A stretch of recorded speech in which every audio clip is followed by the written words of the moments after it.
તો ચૈતર વસાવાનો કોંગ્રેસના હીરા જોટવા પર આક્ષેપ। મનરેગા કૌભાંડમાં કોંગ્રેસે કરોડો સેરવી લીધા। જલારામ એન્ટરપ્રાઇઝ કંપની હીરા જોટવાની છે। કૌભાંડને લઈને ભરૂચમાં ફરિયાદ થઈ હોવાની વાત ચૈતર વસાવાએ કરી। હજુ નર્મદા અને છોટાઉદેપુરમાં પણ ફરિયાદ થશે। હીરા જોટવા કોંગ્રેસને ખર્ચ આપતા તે ગરીબોના પૈસા હતા। હીરા જોટવાને કોંગ્રેસે સ્ટાર પ્રચારકમાં પણ નથી રાખ્યા। મનરેગા કૌભાંડમાં શ્રી જલારામ એન્ટરપ્રાઇઝ 2018માં અમારા વિસ્તારોમાં આવી। બચુભાઈ ખાબડ જ્યારે પ્રભારી મંત્રી હતા નર્મદા છોટાઉદેપુર દાહોદના, ત્યારે બારોબાર મટીરિયલ સપ્લાય કરવા માટે એમને એજન્સી ફાળવવામાં આવી। એક પણ ગાડી રેતી, કપચી, સિમેન્ટ કે સળિયા નાખ્યા વગર શ્રી જલારામ એન્ટરપ્રાઇઝે પોતાના એકાઉન્ટમાં કરોડો રૂપિયા અધિકારીઓને સાથે લઈને ખેરવી લીધા।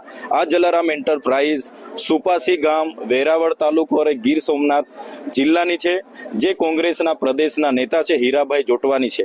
પ્રોપરાઇટર એમના આજુબાજુના 2 માણસોને બનાવ્યા છે, પણ આ મનરેગા કૌભાંડ જે ગરીબોને રોજગારી આપવાનું હતું, એનું જીવન નિર્વાહ ચલાવવાનું હતું અને એની આર્થિક સ્થિતિ સુધારવાની હતી, તેમાં કોઈ પણ જાતની રોયલ્ટી અને જીએસટી વગર કરોડો